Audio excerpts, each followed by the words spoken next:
नमस्कार। आज का मेरे कविता का शीर्षक है सहमी सी तान्या। यह एक बाल यौन शोषण पर आधारित कविता है, जिसे मैंने अपने शब्दों में से कलमबंद करने का प्रयास किया है। सहमी सहमी सी रहती थी, सहमी सहमी सी रहती थी, वह देख खुद की परछाई। बालपन में घटी जो घटना, उसमें नहीं थी कुछ अच्छाई। तब दुनियादारी की भी उसे कहाँ समझ थी आई। वह तो थी मात्र 7 बरस की, वह तो थी मात्र 7 बरस की एक निश्चल निर्मल कन्या। माँ जगदम्बा सा रूप था उसका, नाम था उसका तान्या। माँ बाबा की लाडली थी और भैया की वो बहना प्यारी। माँ बाबा की लाडली थी और भैया की वो बहना प्यारी। कभी इठलाती कभी इतराती, बिल्कुल थी वह बावरी। कभी इठलाती कभी इतराती, बिल्कुल थी वह बावरी। एक दिन उसके बाबा का एक दोस्त घर आया। एक दिन उसके बाबा का एक दोस्त घर आया। तान्या के लिए भी वह चॉकलेट टॉफी लाया।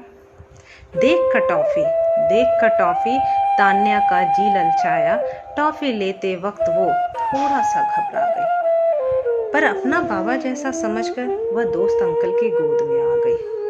तान्या को छूते ही उस अंकल के मन में पाप समाया। तान्या को छूते ही उस अंकल के मन में पाप समाया। बिठाकर अपनी गोद में उसके कई अंगों को दबाया। उफ उफ, दर्द हो रहा है अंकल, यह कहकर वह बच्ची वहां से भाग गई। बता न सकी किसी को इसके बारे में, क्योंकि वो पूर्णतः घबरा गई। पर पाप उस पापी के मन में घुस चुका था इस कदर उस पापी के मन में घुस चुका था इस कदर कि अब वह उस बच्ची को भोगना चाहता था हर पहर। एक दिन मौका पाकर वह उसके घर आया। तान्या को अकेला खेलता देख उसके मुंह को कसकर अपनी हथेलियों से दबाया। लगा रौंदने उसके तन को जैसे कोई नरभक्षी।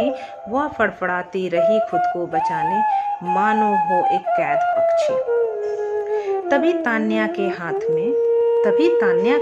में एक फूलदान आया।